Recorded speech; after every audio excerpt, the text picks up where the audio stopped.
नया IBN 7 हौसला है।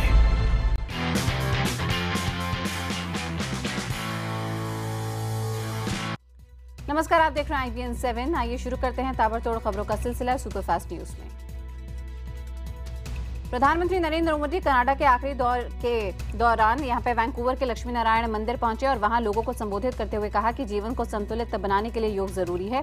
साथ ही कनाडा के भारतीयों से अपील की कि वो योग को बढ़ावा देने में मदद करें।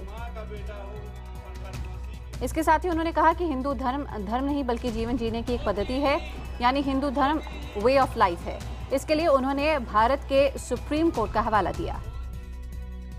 वैंकूवर के लक्ष्मी नारायण मंदिर पहुंचे प्रधानमंत्री ने मंदिर में दर्शन किए और वहां मौजूद प्रवासियों से मुलाकात की।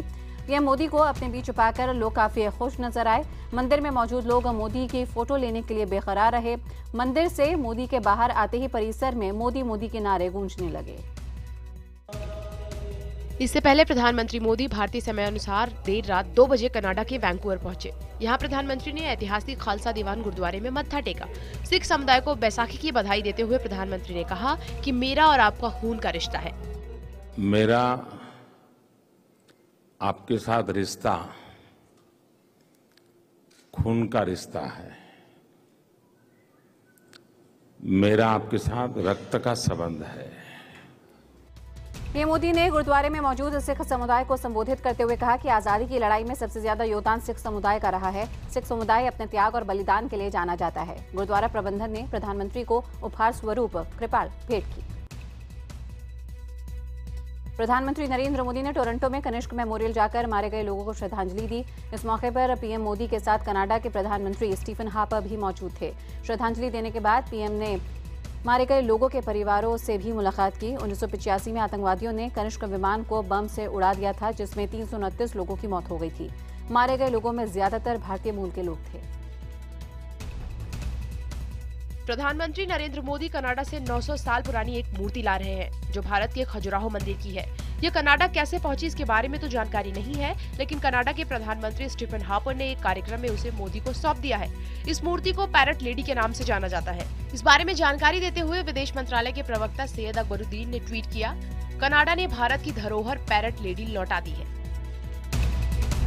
देश विरोधी प्रदर्शन करने के आरोपी अलगाववादी नेता मसरत आलम और अली शाह गिलानी को जम्मू कश्मीर सरकार ने नजरबंद कर लिया है। राज्य सरकार ने ये कदम आज होने वाले त्राल मार्च को रोकने के लिए उठाया है। बता दें कि बुधवार को गिलानी ने श्रीनगर में भारत विरोधी रैली की थी। इस रैली में मसरत आलम ने पाकिस्तानी झंडे लहराए थे और भारत विरोधी नारे लगाए थे। इस पर पूरे देश में तीखी प्रतिक्रिया हुई और मसरत को गिरफ्तार करने की मांग की गई। मोदी सरकार ने भी राज्य सरकार से नाखुशी जताई और मसरत को गिरफ्तार करने को कहा। श्रीनगर में हुर्रियत कॉन्फ्रेंस की रैली में पाकिस्तान के झंडे लहराने और पाकिस्तान के समर्थन में नारे लगाने वाले देशद्रोही मसरत आलम को अभी तक गिरफ्तार नहीं किया गया है। गृहमंत्री राजनाथ सिंह ने जम्मू कश्मीर के मुख्यमंत्री मुफ्ती मोहम्मद सईद को फोन कर मसरत आलम समेत देश विरोधी हरकतों में शामिल तत्वों पर कार्रवाई करने को कहा। राजनाथ ने 2 टूक कहा कि किसी भी देशद्रोही को बर्दाश्त नहीं किया जाएगा। वहीं मुफ्ती का कहना है कि मसरत और दूसरे लोगों के खिलाफ FIR दर्ज कर ली गई है और कानून के तहत कार्रवाई की जाएगी। खुलेआम पाकिस्तान के समर्थन में नारेबाजी करने वाले देशद्रोही मसरत आलम ने एक बार फिर पाकिस्तान के झंडे लहराने की धमकी दी है। मसरत आलम का कहना है कि हुर्रियत कॉन्फ्रेंस ने शुक्रवार को त्राल में बंद बुलाया है और वहां फिर से पाकिस्तान के समर्थन में झंडे लहराएंगे। भारत की जमीन पर खड़े होकर उसने कहा कि वो भारतीय नहीं है। पुलवामा के त्राल इलाके में सेना के हाथों मारे गए युवक की मौत पर बवाल काफी बढ़ गया था। सेना की तरफ से कहा गया था कि वो युवक एक आतंकी का भाई था और जब वो जंगल में उससे मिलने गया था तभी सेना की कार्रवाई में मारा गया। भारत के खिलाफ रैली करने पर देश के अलग अलग हिस्सों में मसरत आलम और सैयद अली शाह गिलानी की गिरफ्तारी की मांग को लेकर प्रदर्शन हुए। जम्मू में बजरंग दल के कार्यकर्ताओं ने देशद्रोही मसरत के खिलाफ जमकर प्रदर्शन किया। साथ ही उन्होंने मुफ्ती सरकार के खिलाफ जमकर नारेबाजी भी की। जम्मू में ही कांग्रेस ने भी मसरत और गिलानी के खिलाफ प्रदर्शन किया। कांग्रेस ने अलगाववादी नेताओं की सुरक्षा वापस लेने की भी मांग उठाई।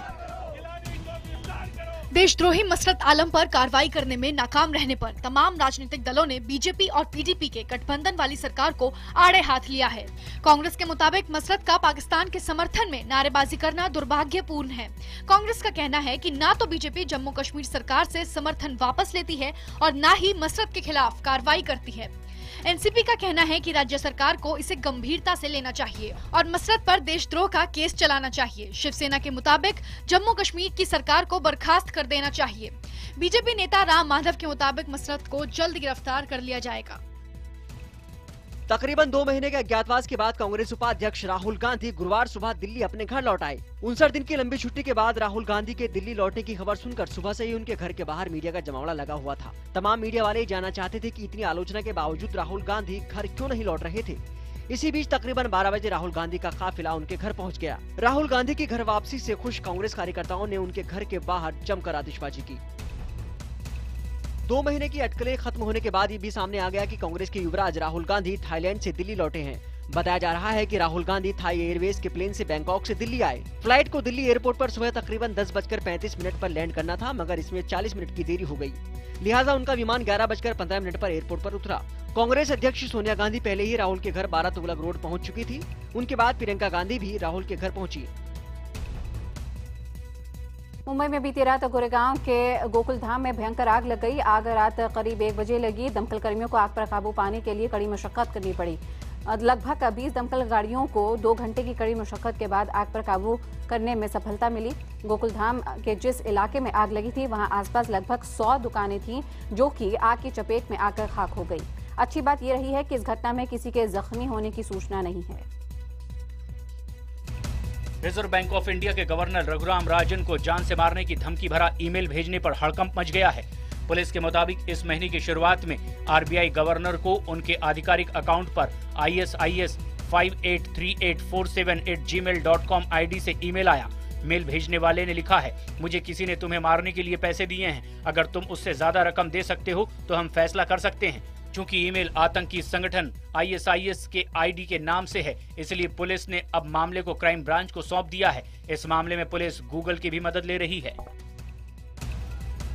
रामपुर में वाल्मीकि बस्ती हटाने के विरोध में किया जा रहा आमरण अनशन खत्म हो गया है। राष्ट्रीय अनुसूचित जाति आयोग के उपाध्यक्ष डॉक्टर राम कुमार विरका ने अनशन स्थल पर पहुंचकर पीड़ितों से बात की। बाद में प्रशासन ने अनशनकारियों की चारों मांगे मान ली। मानी गई मांगों के मुताबिक बस्ती को उजाड़ा नहीं जाएगा और मालिकाना हक बहाल करने के लिए शासन को प्रस्ताव भेजा जाएगा।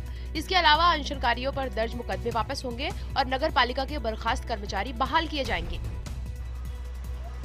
दिल्ली के साकेत में एक नाइजीरियन मूल की लड़की ने देर रात एक पेट्रोल पंप कर्मचारी को कार से कुचल दिया। कर्मचारी नरेंद्र को अस्पताल में भर्ती कराया गया, जहां उसकी मौत हो गई। पेट्रोल पंप के दूसरे कर्मचारी के मुताबिक नशे में धुत लड़की ने पहले नरेंद्र को कुचला और फिर पेट्रोल भरने वाली मशीन को भी कार से टक्कर मार दी। पुलिस ने लड़की को गिरफ्तार कर लिया है। IAS अधिकारी SN रॉय पर लगे यौन शोषण मामले में हरियाणा महिला आयोग ने कड़ा रुख अपनाया है।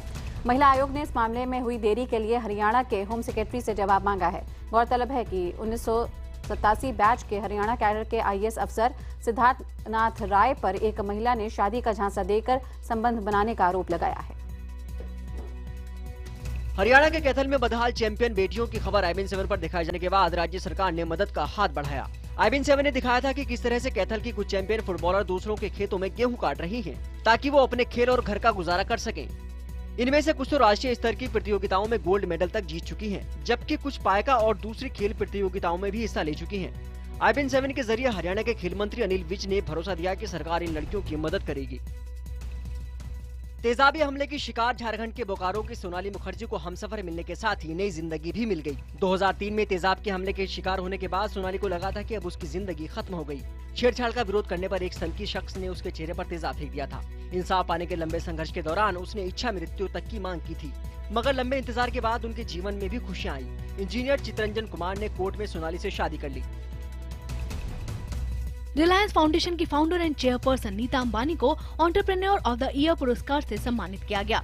नीता अंबानी को ये पुरस्कार ऑल इंडिया मैनेजमेंट एसोसिएशन यानी AIMA ने दिल्ली में दिया। ये पुरस्कार स्वास्थ्य, शिक्षा, खेल और समाज कल्याण के क्षेत्र में अहम योगदान के लिए दिया जाता है। रिलायंस फाउंडेशन समाज कल्याण के क्षेत्र में लगातार बेहतरीन काम करता रहा है। इस संस्था के पास 13 स्कूल हैं, जिनमें करीब 16,000 बच्चे पढ़ाई कर रहे हैं। नीता अंबानी ने अवार्ड का सारा श्रेय अपने साथ काम करने वाले सभी कर्मचारियों को दिया। I was really pleasantly surprised when I was told that I was given the IMA Entrepreneur of the Year award, because commonly these kind of recognitions are reserved for businesses. and I was surprised that my contribution to social service, health, education and sports is being recognized today. Visakhapatnam में खेले गए IPL match में राजस्थान ने Sunrisers Hyderabad को 6 wicket से हरा दिया। दोनों टीमों के बीच खेला गया ये लो स्कोर मैच काफी रोमांचक हुआ। मैच की आखिरी बॉल पर राजस्थान ने जीत हासिल की। राजस्थान की ये लगातार चौथी जीत है, जबकि हैदराबाद की ये 3 मैचों में दूसरी हार है। हैदराबाद ने पहले खेलते हुए 20 ओवर में 5 विकेट पर सिर्फ 127 रन बनाए थे, लेकिन राजस्थान ने 4 विकेट खोकर इस लक्ष्य को पा लिया। राजस्थान की ओर से 62 रन ठोकने वाले रहाणे को मैन ऑफ द मैच चुना गया। आज आईपीएल में एक मैच खेला जाएगा। आज चेन्नई सुपर किंग्स का मुकाबला मुंबई इंडियंस से है। ये मुकाबला रात 8 बजे से मुंबई में खेला जाएगा। चेन्नई अपने पिछले 2 मुकाबले जीत चुकी है, जबकि मुंबई इंडियंस लगातार 3 मैच हार चुकी है। 2 मैच तो उन्होंने अपने होम ग्राउंड मुंबई में हारे हैं। मुंबई के ओपनर एरॉन फिंच की जगह लिंडेस सिमन्स खेलेंगे, क्योंकि फिंच चोट के चलते आईपीएल से बाहर हो गए हैं। और आईपीएल में दिल्ली डेयरडेविल्स के लिए एक बेहद ही बुरी खबर है। चोट के कारण तेज गेंदबाज मोहम्मद शमी आईपीएल से बाहर हो गए हैं। घुटने में चोट के कारण अब शमी आईपीएल सीजन 8 में एक भी मैच नहीं खेल पाएंगे। वहीं मुंबई के ओपनिंग बल्लेबाज एरॉन फिंच भी चोट के कारण आईपीएल से बाहर हो गए हैं। राजस्थान के खिलाफ पिछले मैच में फिंच की मांसपेशियों में खिंचाव आ गया था, जिसके बाद उन्हें मैदान छोड़ना पड़ा था। बैडमिंटन में साइना नेहवाल एक बार फिर से वर्ल्ड नंबर 1 हो गई हैं। ऐसा पहली बार है जब 2 अलग अलग खेलों में वर्ल्ड नंबर 1 की पायदान पर एक भारतीय हैं। टेनिस के महिला डबल्स में सानिया मिर्जा अभी कुछ ही दिन पहले नंबर 1 बनी है। भारतीय क्रिकेट टीम के नए कोच को लेकर अटकलों का बाजार गर्म है। विश्व कप के बाद से ही डंकन फ्लेचर का कार्यकाल खत्म हो चुका है और नए कोच बनने की रेस में कई बड़े नाम शामिल हैं। सूत्रों के मुताबिक सौरव गांगुली का नाम भी इस रेस में शामिल है। गुरुवार को जब सौरव गांगुली ने बीसीसीआई अध्यक्ष जगमोहन डालमिया से मुलाकात की तो इन अटकलों को और हवा मिली, लेकिन गांगुली ने इन खबरों का खंडन किया है। I don't know. I'm not saying anything. I'm hearing this for the first time. Okay, but you won't mind being the coach of Team India. Why do you want to speculate like this? चीन में रात के तूफान से लोगों को खासी दिक्कतों का सामना करना पड़ा। पूरा आसमान रेत से ढक गया। कई इलाकों में विजिबिलिटी महज 300 मीटर रह गई। तूफान की रफ्तार 75 किलोमीटर प्रति घंटा रिकॉर्ड की गई। पश्चिमी मेक्सिको के कोलिमा में ज्वालामुखी 2 बार फटा। फायर वोल्केनो नाम से मशहूर इस ज्वालामुखी से करीब 7,000 फीट तक राख निकली। कई किलोमीटर की दूरी से धुएं का गुबार देखा जा सकता था। बांग्लादेश की राजधानी ढाका में एक घर ढहने से 11 लोगों की मौत हो गई, जिसमें एक ही परिवार के 4 लोग शामिल हैं। 2 मंजिला घर दलदली जमीन पर बना हुआ था, जिसकी वजह से घर ढह गया।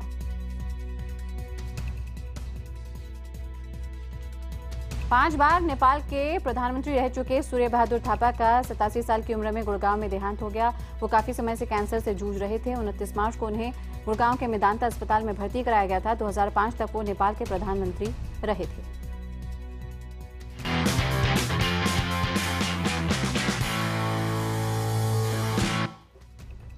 एक पहली लीला के बाद अब सनी लियोनी अब माधुरी दीक्षित की याद दिलाने वाली हैं। अपनी फिल्म कुछ कुछ लोचा है में सनी एक गाने पर ठुमके लगाती नजर आएंगी। ये गाना माधुरी के सुपरहिट आइटम डांस 1 2 3 की याद दिलाएगा। काफी मान मनवल के बाद आखिरकार जैकलीन फर्नांडिस ने फिल्म हीरो के रीमेक में आइटम नंबर के लिए हामी भर दी है। सलमान खान ने जैकलीन से अपनी इस फिल्म में आइटम नंबर के लिए गुजारिश की थी। प्रियंका चोपड़ा ने बॉलीवुड में 12 साल पूरे कर लिए हैं। प्रियंका ने हाल ही में इस बात को लेकर ट्विटर पर अपने फैंस का शुक्रिया अदा किया और लिखा कि जब वो इस इंडस्ट्री में आई थी तो महज 17 साल की थी। साथ में यहाँ पे फैंस का शुक्रिया भी किया। रणवीर सिंह भी अपनी फिल्म दिल धड़कने 2 के ट्रेलर लॉन्च इवेंट पर पहुंचे। ये पहला मौका था जब वो अपने कंधे की सर्जरी के बाद पहली बार किसी इवेंट में आए। जोया अख्तर की फिल्म दिल धड़कने 2 5 जून को रिलीज होने वाली है। इस इवेंट में अपने पति कुणाल खेमू को शर्टलेस देखकर सोहा अली खान शर्मा गईं। दोनों को एक ब्रांड के लॉन्च इवेंट में बुलाया गया था, जहां कुणाल ने अपनी शर्ट उतारकर सबको हैरत में डाल दिया।